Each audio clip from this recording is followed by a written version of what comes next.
Le Sénégal, pays à 95% musulmans, peine encore à se départir de certaines pratiques animistes. Les populations, qui croient au pouvoir des gris-gris, se croisent souvent aux alentours du stade Iba Mar Diop de la Médina, au niveau du marché dit des gris-gris, spécialisé dans la vente d'objets magiques. J'ai vu réellement des visu des pouvoirs de gris-gris qui étaient pour rendre invulnérable, des gris-gris pour soigner, des gris-gris pour voyager même sans être en automobile ou truc, dans le fleuve.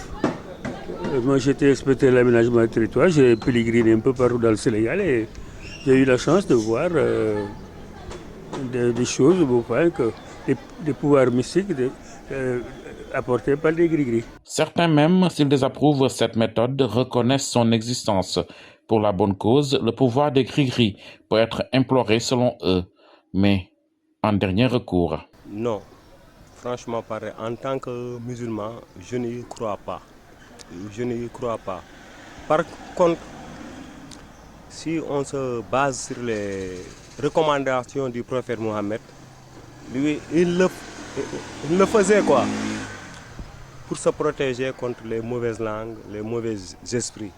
Ça, c'est recommandé dans l'islam. Ces produits qui se déclinent en plusieurs genres, amulettes, mixtures, semblent très prisés par les commerçants, les lutteurs ou autres personnes désireuses de faire prospérer son affaire ou encore de voyager sans être inquiétées. Ce que rejettent encore certaines personnes qui y voient une manière malsaine de forcer le destin. Il y a certaines écoles qui disent que c'est du cirque, bon, c'est du cirque, mais j'ai vu dans la région de Nioro des gens qui pendant 50 ans, presque toute leur vie, n'ont jamais pris de comprimés d'aspirine ni de trucs, et qui guérissaient avec les talismans, les trucs, qui même gagnaient des marchés avec un peu les pouvoirs de ces trucs. Comme on le fait au Sénégal présentement, la plupart des gens, moi, vraiment, je suis contre.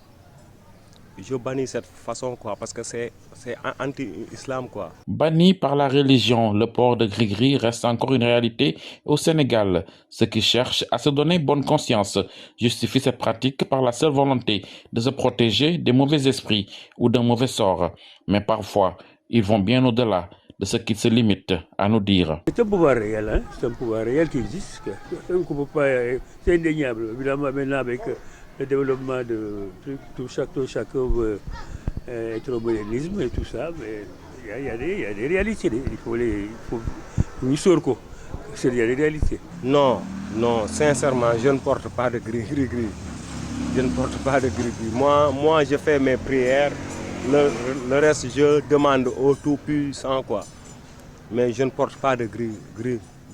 L'islam est venu en interposition dans certains trucs contraires. Bon, ils ont interdit certaines pratiques, mais c'est des réalités qui existent qui existaient et qui existent encore. Par exemple, vous pouvez faire un reportage sur la rue. Vous verrez des gens qui, c'est à cause du gris-gris, qu'ils sont foutus, quoi. Leur avenir est gâché, quoi. Peu bavard quand il s'agit de parler de l'interdit, certains citoyens qui n'ont voulu témoigner que sans la caméra estiment que toute la société, sans exception, est dans ces pratiques.